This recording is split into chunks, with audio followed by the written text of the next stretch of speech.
kidding. I'm not supposed to scream into the mic. Hey, welcome back to Grit Gym. It is, what is today? It's Tuesday the 3rd. I hope everybody had a really good Easter or whatever you celebrate at the beginning of spring. Or is this the beginning of spring? Or is spring already happened? Not yet. We still have a week of crap. A week of crap before the beginning of spring. And we're going to be doing something kind of cool here at Grit Gym pretty soon. April 10th, you want to be in here for that one. April 10th, we're going to have a nutrition presentation. We only do this 4 times a year, and we figured out from last time that we can only handle 40 people in that. So if you want to be one of those 40 people, head over and RSVP in the event on Facebook. And we're going to have a link on the what do you call those things? On the website here pretty soon too. But we only do 4 of these a year, and there can only be 40 people at the presentation. But that's April 10th, and it's going to be, I think it's 7 p.m. But anyway, we didn't do. This is going to be interesting Rachel and Adam day. We're going to talk about a little bit about hate, hatred, the things that we hate, and we're going to circle it back around to the beginning and how that's important and how we can use that. But at the beginning here, it's just going to sound really negative. And then we're going to circle back around to see how the big secret around hate and how it can be used as, well, if I tell you, then you already know. Anyway, what does hate mean to you? I didn't know you were going to ask me that. I know. I'm totally throwing you under the bus. Not literally though. So I mean, I try not to use the word very often. Yeah. It's I kind of catch myself saying it, and then I automatically regret it. Yeah, it's one of those words. I haven't really thought it through. It's one of those words that has a lot of like gumption behind it. It's like I don't know if I, like me personally, I don't know if I really hate anything. I don't know how I define hate. But I don't know if there's anything that I really hate. There's some things that I like strongly dislike.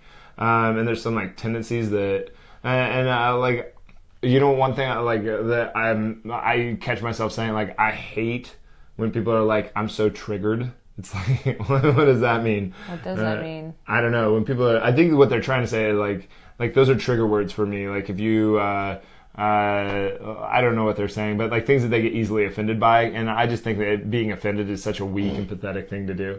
Like being offended just means you can't think logically.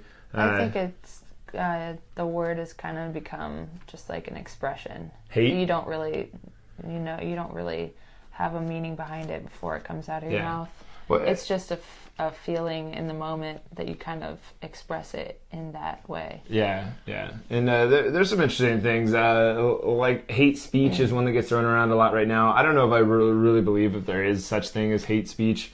Because like I refuse to believe that speech can actually can actually cause physical harm to somebody. I think that's just a really silly and naive assumption. Physical harm, probably not. Yeah, I just think everybody has like if you have 100% responsible, if you are 100% responsible for all your thoughts, feelings, action, behaviors, and I'm 100% responsible for all my thoughts, feelings, action, behaviors, and you come at me laying down a bunch of hate, well, it's up to me whether I join you in that hate. It's up to me to go to be like, okay, well, you can hate on me all you want.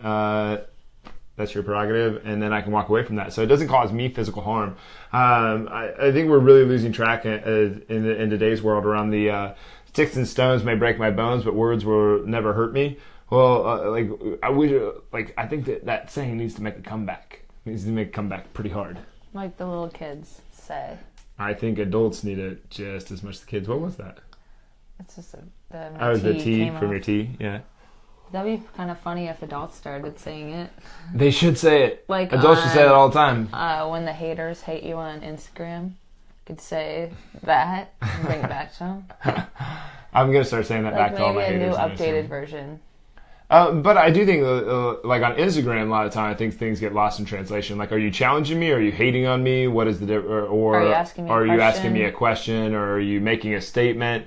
Like I think I want to get clear on what it is, but like this is like there's some things that I am like super opinionated on, and I wouldn't call myself I hate these things, but I strongly I have like kind of like strong opinions around them. Rachel, I don't know if she has like huge, like Rachel is like you could rob a bank and kill multiple people and then be running down the street, and you could ask her for a ride and she'd be like, oh, do you need help? So like I'm curious, like what are some things that you hate? Yeah, you always try to see it from someone else's perspective. Well, I told you this morning I hate rude people. I hate rude people. But what was the story behind that? Like they go out of their way to be rude. Yeah, what was the story behind it? Oh, are you talking about the person who came up to her? Yeah, it was just like they were just going out of their way to... Well, when you go out of your way, like you let your feelings and emotions get in the way of you being a decent human being to someone, like taking it out on the wrong person, someone you don't even know. My food is too hot. Oh, my ice cream is too cold. This coffee... Okay, well, that was a real story, so... Right. I know, but someone that one of my acquaintances, he goes to breakfast every Saturday morning, and they go around to like the Hy-Vees, and he said he was at one of the Hy-Vees, and this table right next to him called the manager over because their food was too hot. Which is hilarious. It's just like, why don't you just blow on your food? It's it's literally like saying my ice cream is too cold. And we get people... you learn that as a toddler. If your food is too hot, you wait a minute to eat it. It's just hilarious. But that's one of the things on my list too. Is like we just made a really quick list on things that we just strongly dislike. Like the people that complain about anything and everything that they can get their hands on to complain about, those people are people that like I have a tough time with. Like I look at, like I have to reframe them in my mind that when people complain, that's an opportunity for me to exceed expectations. Okay, so you give me a complaint, I have to look at that as an opportunity. Otherwise, I would just end up desiring to probably punch you in the face. Like not actual punch you in the face, but maybe like... It could be a criticism. If you're going to say complaint, it could be a constructive criticism. Right, it could be a constructive in your criticism. head, like in their mind, I'm going to complain to the manager. But in your head, it's like, oh, okay, well, this is a criticism. I'm sure somebody else has thought of this. Yeah. I'm going to take this and work on it. Yeah. So, I mean, if you're just complaining to complain, then you're not going to get very far. Yeah. And like, you're going to start attracting other people exactly like you. What do you mean by that? Well, I mean, if you sit around at a table and just complain about everything, the people that are going to be sitting around the table with you are the ones that are complaining with you. Yeah, which like... And who wants to be around that? Which is really like already going full circle there. Like, so like if you complain, if you're around a bunch of complainers and you start complaining, like right now, like what we're trying not to do is sit around and complain about people complaining. But what's happening? We end up complaining about the complainer. Well, now you are the thing that you did hate, and now you are complaining about the complainer. You're still complaining. Hate consumed you. This is the thing about this entire show, is that hate ends up consuming everything that you are. Mm-hmm. So anything that you hate, you will end up becoming. So I think, like girls and women, they do this a lot. What's that? They like to sit around and like, I don't know, what do you call it, the gossip or like get or catty. Complain or just like petty. kind of bring each other like, oh yes, you feel so right for feeling like this. Oh, the pat on the back for self-loathing. When I'm trying to like steer sometimes I don't realize that I'm doing it as well. I mean, I think everybody in the world, I don't care who you are, even if you're Mother Teresa, you have something that you've done along the way where you might be complaining and you kind of stop and you're like, well, I'm contributing to this negative, not behavior, but negative, I don't know, motion of the conversation. At that point, I try to bring it to, well, but that's why I always do that. Mm. Like, if we are in that moment where we're just like, yeah, fuck that. All of a sudden I'll be like, but you know what? I bet that person, like, had a really rough day. Or they might have had a really rough day. Or what if their dad died that day? Or something in their life caused them to be that way. Sometimes it's anger, because I see that every day. It's I don't know what it is. I don't ever get it. I don't think I do. But I know people who do, and it happens. But if you can pull yourself out of that and pull your friends out of that, pull the people around you in the conversation out of it, that conversation can go so much further. Yeah, but that's what we were talking about earlier today, was like, if you hang around the people who just want to complain and be offended by everything, and that's all they do, then eventually you are going to be the source of their complaint and their offense. I hope not. But if that's all you do, if you just hang around people that want to play the I'm such a victim game, well, eventually they're going to blame you for their victimization.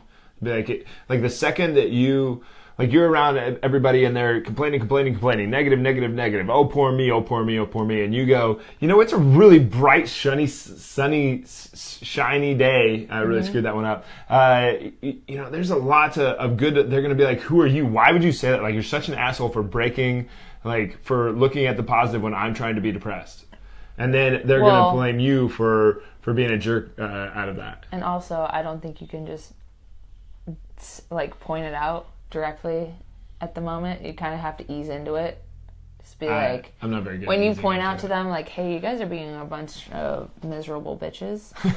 That doesn't always go over so well. It's more like you kind of get them to feel like they are.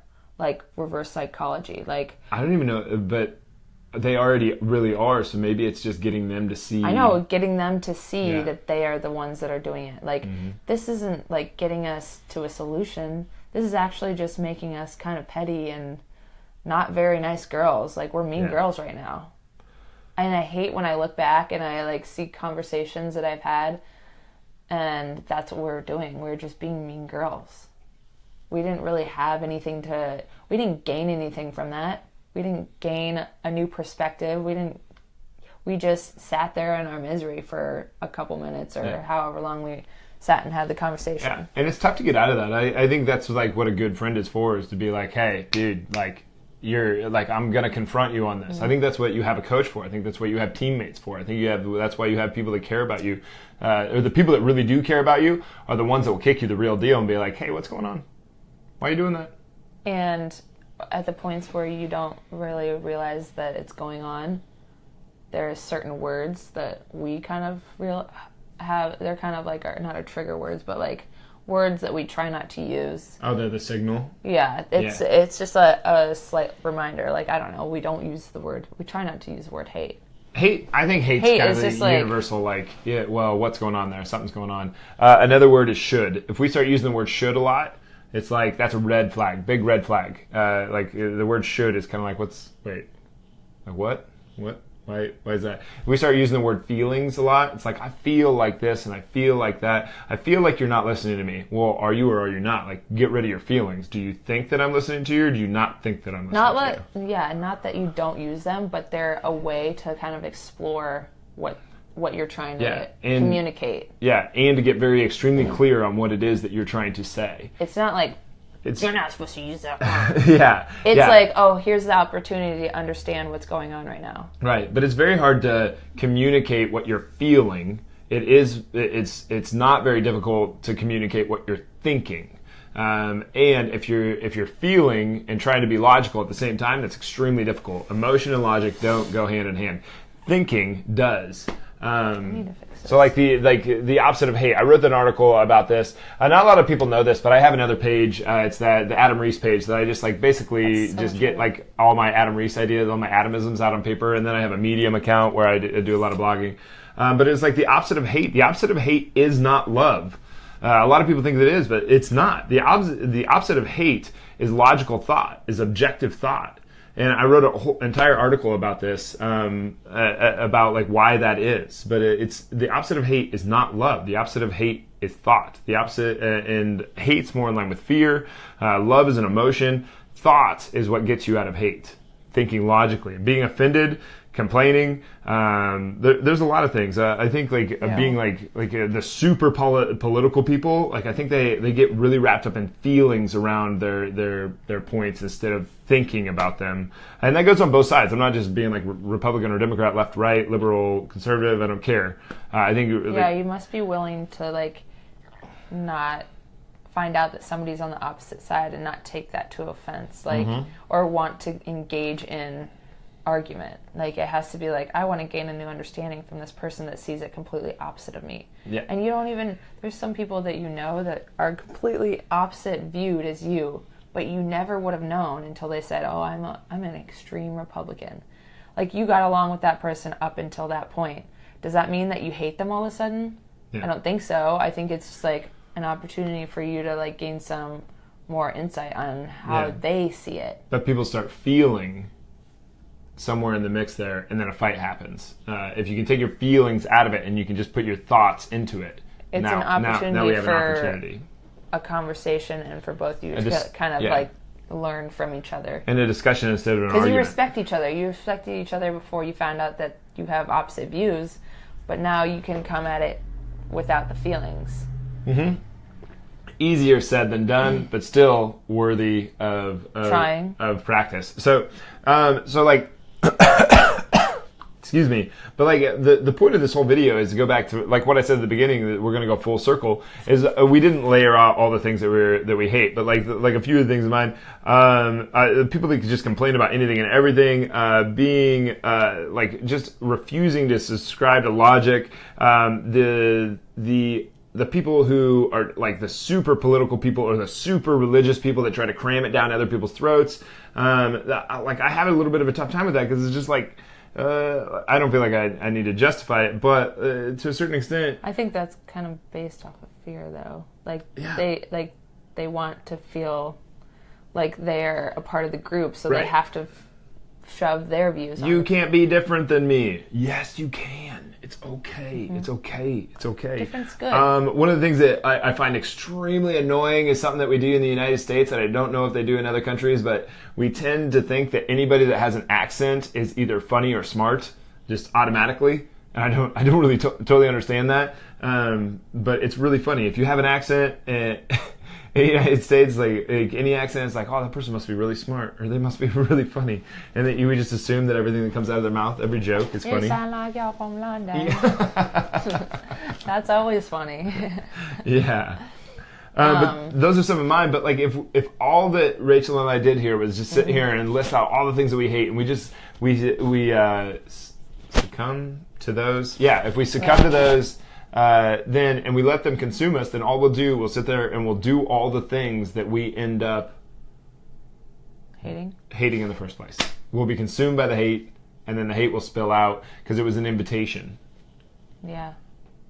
It's creating a negative ball of energy rather than a positive ball of energy. Oh, please go somewhere with that one. What's that mean? Okay, you remember? Okay, at GrowthCon, there was this lady who was like, it wasn't like a guided meditation. It took like maybe 30 seconds. That was a guided meditation. Okay. That was awesome. But she said, like, so when you're in a space with all these like-minded people and everybody's buzzing off of each other's energy, it's all so positive.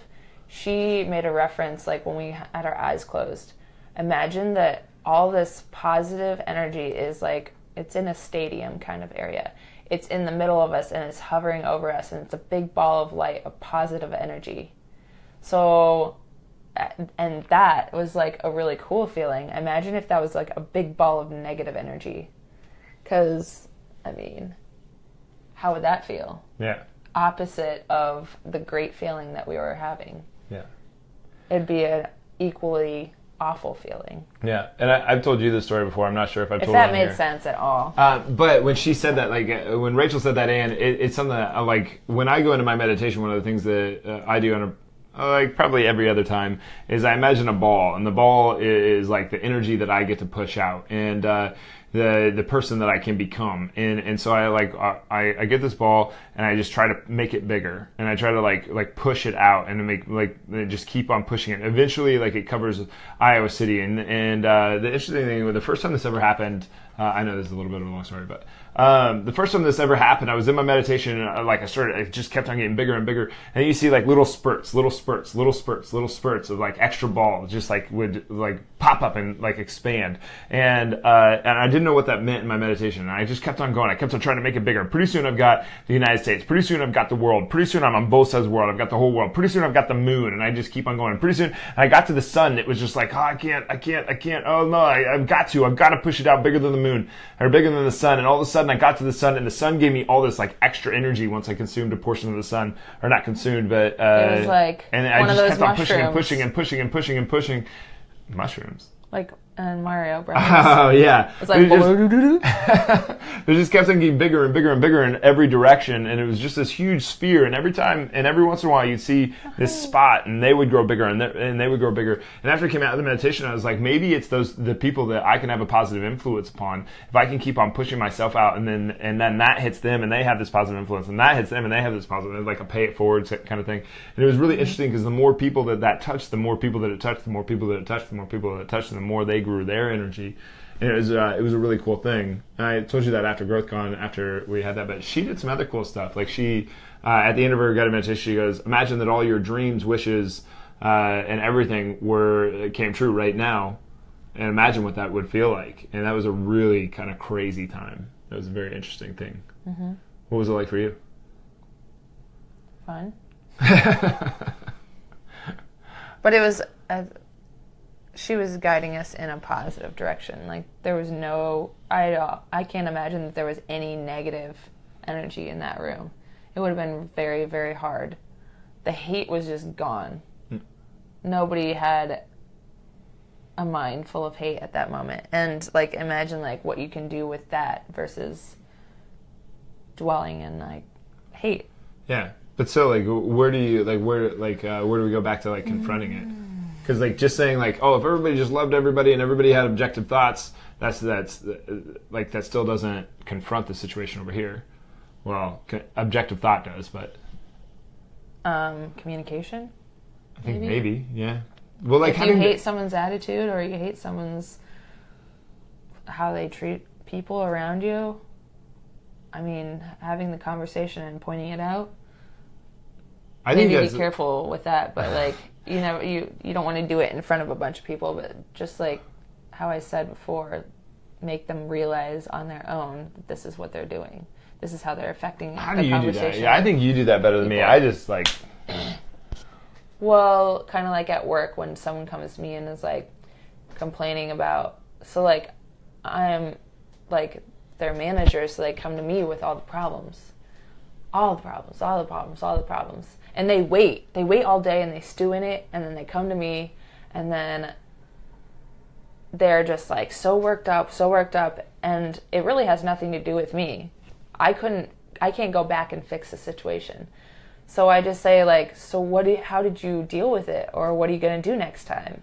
And they have to realize like, yes, I'm giving them the power to actually do something about it and not have to whine and cry about it all day. Yeah. Because them whining and crying about it all day did absolutely nothing except for make everybody else join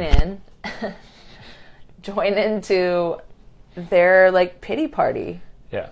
And I know I still do that sometimes too. Like there's still some situations that just get under my skin and I can't. That's an error to learn from though. I know.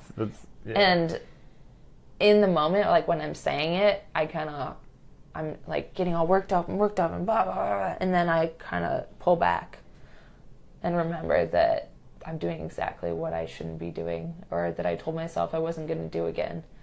And you only get better at it. You're not going to get... I'm not an expert at any of this. As long as you're willing to make but acknowledge it. As long as you're willing to make it a practice to get better.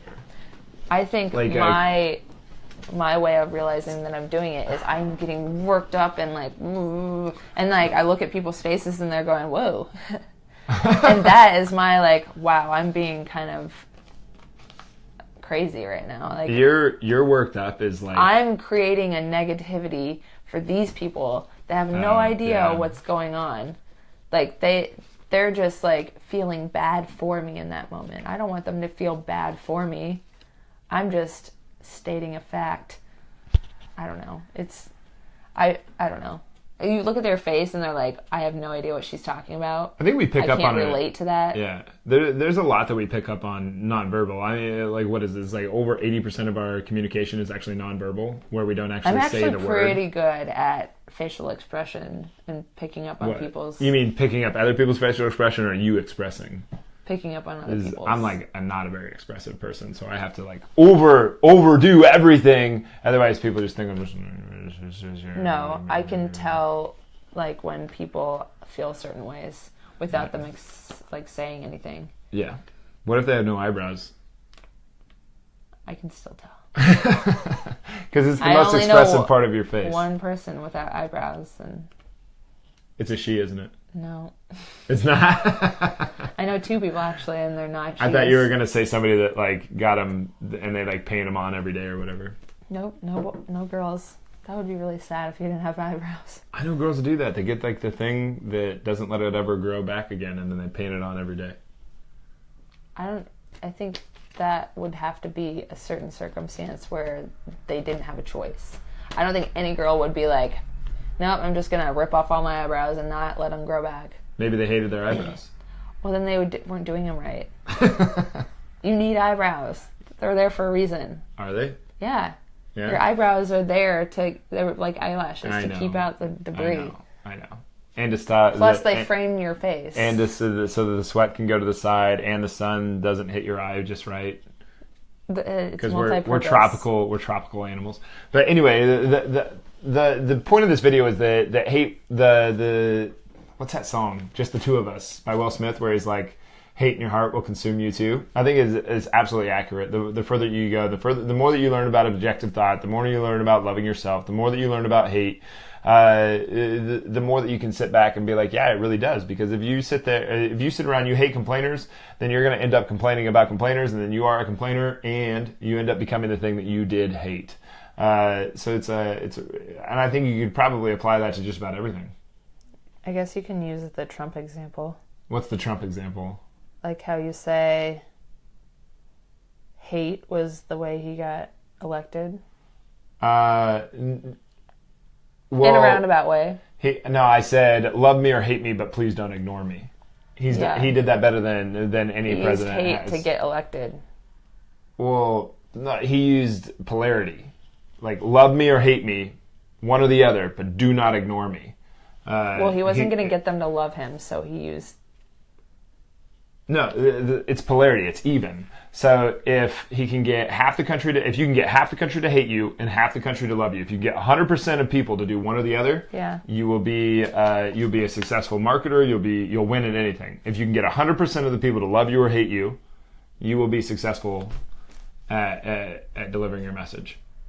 Because the people who hate you will spread your message, even though they hate it. They'll be like, I hate this asshole, blah, blah, blah, blah, blah. Well, that only strengthens the people's position on this side. So all the people that were on the fence, let's use the Trump example. That's good. Because it's a really good way of looking at like how people, like the psychology of it, is if you drive a hard line between it, all the people over here that said that they hated everything, well, it made these people over here go, I like him more. And everybody that hated over here just hated more.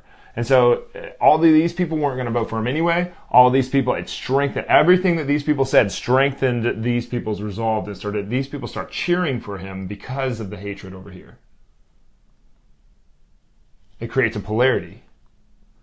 And we have this in everything. Where our minds are wired for this. We don't get away from it. Clinton did it. Like this Clinton, the other Clinton, Obama, like everybody, every single person that's putting a message out there does this on some level. Yeah. Thanks. Hey, we're back. But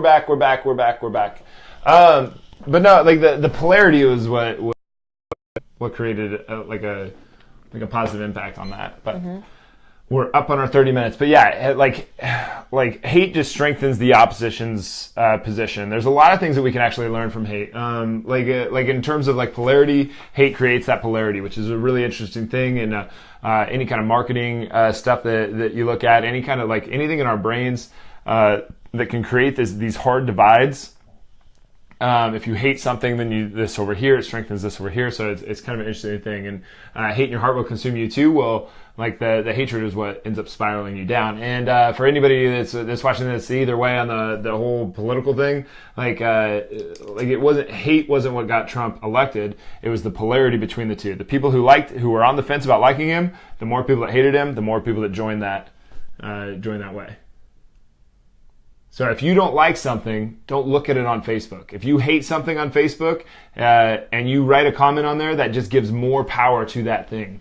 I don't mean this metaphysically. I mean like the algorithm that Facebook puts together. That's what Facebook does. Literally, the more attention that something gets, the more. Yeah, but that's what I was saying with it wasn't hate. It was the polarity. Love me or hate me, but please do not ignore me. If you get 100% of people to do one of the two, you'll always win. Huh. How about that? How about that? Anyway, anything that you want to wrap this up with? What was your big message on hate that you wanted to get across? Try to stop using the word hate in your vocabulary and realize when you do use it, why you're using it, instead of just throwing it out there.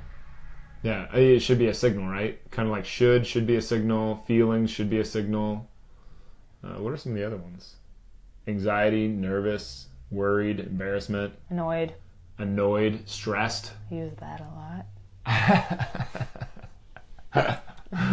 Yes, I do. It's a signal. It's telling you something about you. It's worth looking into. It's probably worth both sides analyzing, but analing is not the right word. Definitely, analing is not what I meant to say. Analyzing. The end of that word is very important. Analyzing. But anyway, hate in your heart will consume you too. I think it's an invitation. I think it's an invitation whether we take it or not. And the opposite of hate is not love. The opposite of hate is objective thought. Yep. All right. Thanks for being here, guys. Anything you want to send us off? Nope. You sure? Nope. You don't want to do the ending? I'm good. Never want to do the ending. I do. I always say slap the share button. What was that? Slap it. All right, thanks for being here, guys. Please take take the time to share this out with everybody you know. Please take the time to share this out with everybody that you know by clicking the share button and share it publicly. And please comment below. The more attention that these get, like literally the more attention that these get, the more that Facebook will push them out to everybody else. Even if you hate them. Especially if you hate them. All right, thanks for being here, guys. Really appreciate it. We'll see you tomorrow.